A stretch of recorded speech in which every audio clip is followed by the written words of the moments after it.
Chapter 11, The Final End. One summer day, after the school year was over, Sam came to Daisy's nest home. "Stay right there, Sam Sparring," Daisy hollered as he approached the tree. Sam stood at the bottom of the tree. "Daisy," he cheeped from the below. "Yes, Sam Sparring," Daisy chirped back. "I must speak to you. Please, it's important," he said, still standing at the bottom of the tree.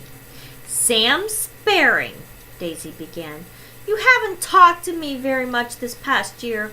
Why should I talk to you now?" "Because I have something to say that you might want to hear," Sam explained.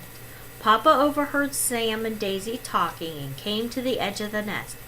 "Isn't that your boyfriend?" "Yes, Papa," Daisy whispered. "I want him to beg me before I go down there." "Go ahead, Mr. Sparring," Daisy said to Sam. "I haven't called a lot because I wanted to plan a surprise for you. I found Jay and Emily Jaybird, and they're flying here in 1 month for a special day." He paused for a moment and waved to Papa. "Papa Sparrow, I need your permission for what I'm about to ask. Daisy Sparrow, in 1 month, will you marry me?" Daisy turned to Papa, and he said, smiling, "I give my permission for you to marry him. Just don't forget me, my shy little flower." And Daisy began to cry. "I won't, Papa." Then she kissed Papa on the cheek and climbed down the tree, and she waddled over to Sam, who was waiting patiently at the end of the tree. "Sam Sparring," Daisy said softly.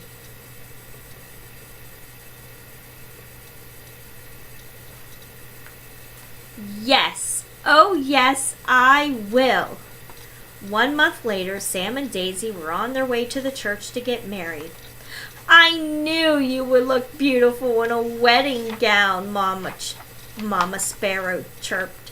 Daisy's birdsmaid started down the aisle, and when the wedding march started to play, Daisy followed. Papa was waiting for her at the last row. When he saw Daisy, he shed a small tear. "I still love you," Daisy said softly to him. "And I love you too," Papa replied. He took Daisy to her bird groom and gave her a kiss on the beak. "There's one last thing, Daisy," Sam whispered to her. "I would like you to stop working at the clinic so you can stay home if we would decide to have fledglings." "Yes, I do," Daisy cheeped. "I haven't asked you yet," the bird priest said. Sam and Daisy both laughed. After they were married, there was a small reception, and Daisy forgot everyone else was in the room except her and Sam. Then it was time for the toast to the happy couple, and Papa Sparrow cheeped, "I want to go first." Everyone wondered what he had to say that was so important. "I haven't told anyone what I'm about to say because I wanted Daisy to be the first to know. After Sam and Daisy come back from their honeymoon, I have arranged for Daisy to have surgery done by Dr. Bird at Featherton Oak Forest Hospital. He just discovered a new procedure that will enable Daisy to fly." Everyone cheeped happily, especially Daisy. "Oh, thank you, Papa," she said as she threw her wings around him and kissed him. Sam and Daisy went on their honeymoon, and as soon as they returned, Daisy was scheduled for her operation as planned. Sam, Papa, and Mama Sparrow and Papa and Mama Sparring were at the clinic waiting to hear how Daisy was doing. Several hours later, when the operation was over, Dr. Bird came to see everyone.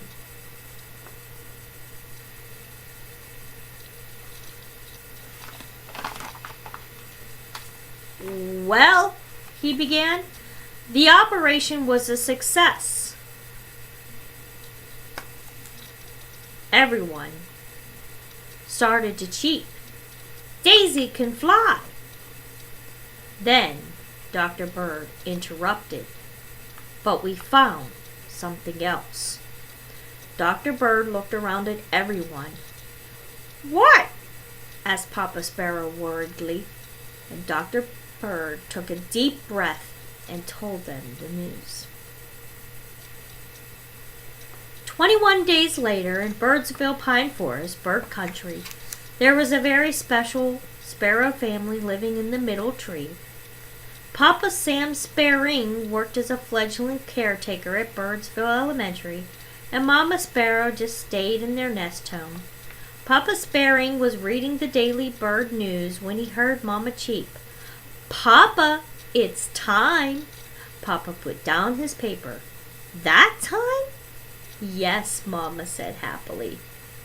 Papa called Dr. Bird and he flew right out to the nest home. "Well, Daisy," he asked, "how's it going?" "Look for yourself," she said. Dr. Bird looked down into the nest. The eggs were beginning to hatch. Dr. Bird turned to Daisy and said, "Sometimes doctors know better than parents what to do."